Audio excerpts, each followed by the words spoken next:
Find the product. Product means क्या होता है बच्चा? प्रोडक्ट मतलब गुणनफल होता है। प्रोडक्ट मीन्स क्या होता है? गुणनफल। और प्रोडक्ट अगर फाइंड करने के लिए कहता है तो हम लोग क्या करते हैं? मल्टीप्लाई कर देते हैं, जिसको गुणा करते हैं अपने भाषा में। समझ रहे हैं का?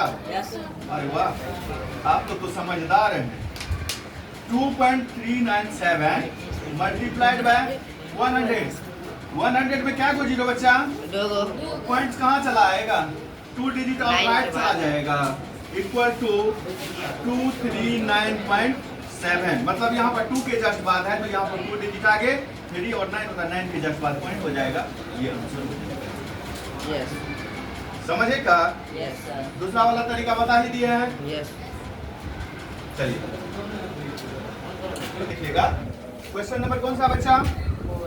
इसमें भी प्रोडक्ट आता है फाइंड करने के लिए। Find the product. देखिएगा कितना है? 5.4 मल्टीप्लाइड बाय 16। कितना है? 16। 5.4 इंटू 16। 16 है तो 16 लिखिए। कितना है बच्चा? 5.4। इसको मल्टीप्लाई कितना से कर रहे हैं? 16 से। नॉर्मल मल्टीप्लाई आता है सबको? Yes sir. नॉर्मल मल्टीप्लाई क्या होता है? 6 4 जा 24 आता है। Very good. बैलेंस 2। 6 5 जा 30 प्लस 2 इक्वल टू 32। 4 1 जा 4 5 1 जा 5। यहाँ पर देखिए 4 1 जा 4 का 4 इक्वल टू 6 और 5 3 कितना होता है? 8। अब देखिए कि ये दोनों नंबर में कितना डिजिट के बैक में पॉइंट है? सिंगल डिजिट के बैक में क्या है? पॉइंट है। तो आंसर के भी सिंगल डिजिट के बैक में क्या हो जाएगा? पॉइंट हो जाएगा। यही आंसर समझ गए क्या? Yes sir. बस यही। क्वेश्चन नंबर 13 का क्यूब कितना होता है? शुरू कर दिया है। Yes sir. Sir question 6 number लिखे थे। 9 और 13 से इसको मल्टीप्लाई करोगे कितना हो जाएगा? 13 9 जा 117, 13 6 जा 78 और 13 1 जा 30, 7 9 7 3 10 11 हाथ से 21 97। 21 97 किधर है बे? प्रोडक्ट। अब देखिए क्वेश्चन नंबर कितना है बच्चा? 1 का 13 multiplied by 1.3 into 0.13। Okay.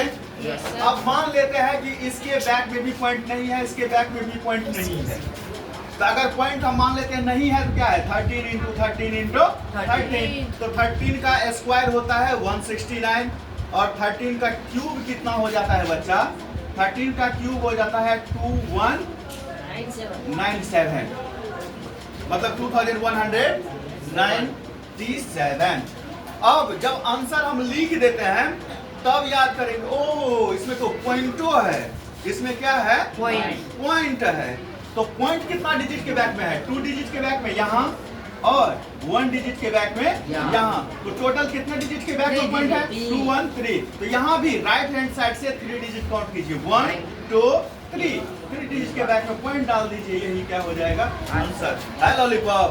Yes lollipop if है ब्लू।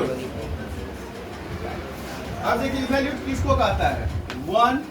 1.2 का स्क्वायर है।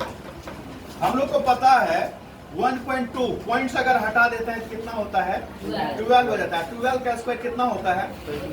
12 का स्क्वायर 144। 12 का स्क्वायर कितना होता है? 144। और पावर कितना है रे बच्चा? जितना पावर रहता है उतना डिजिट के बैक में पॉइंट डाल देते हैं। आंसर 1.2 का स्क्वायर कितना होगा? 1.44 हो जाएगा। वैल्यू मतलब अब देखिए 0.3 का क्यूब है। फर्स्ट नंबर था क्वेश्चन। अब मान लेते हैं पॉइंट नहीं है इसमें। इसमें भी क्या मान लेते हैं? पॉइंट नहीं है। तो कितना है नंबर? 3 का क्यूब कितना होता है? 3 का क्यूब होता है 27। बिल्कुल सही बात जो बोले हैं। अब यहाँ पर पावर जितना होता है उतना डिजिट के बैक में क्या होता है? पॉइंट होता है।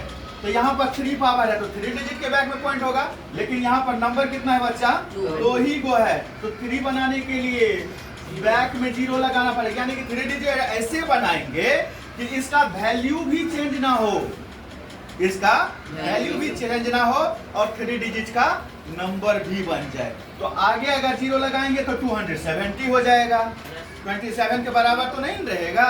अगर हम पीछे लगाते हैं 0, इसके पहले लगा देते हैं तो उस कंडीशन में क्या होगा? इसका वैल्यू चेंज होगा क्या?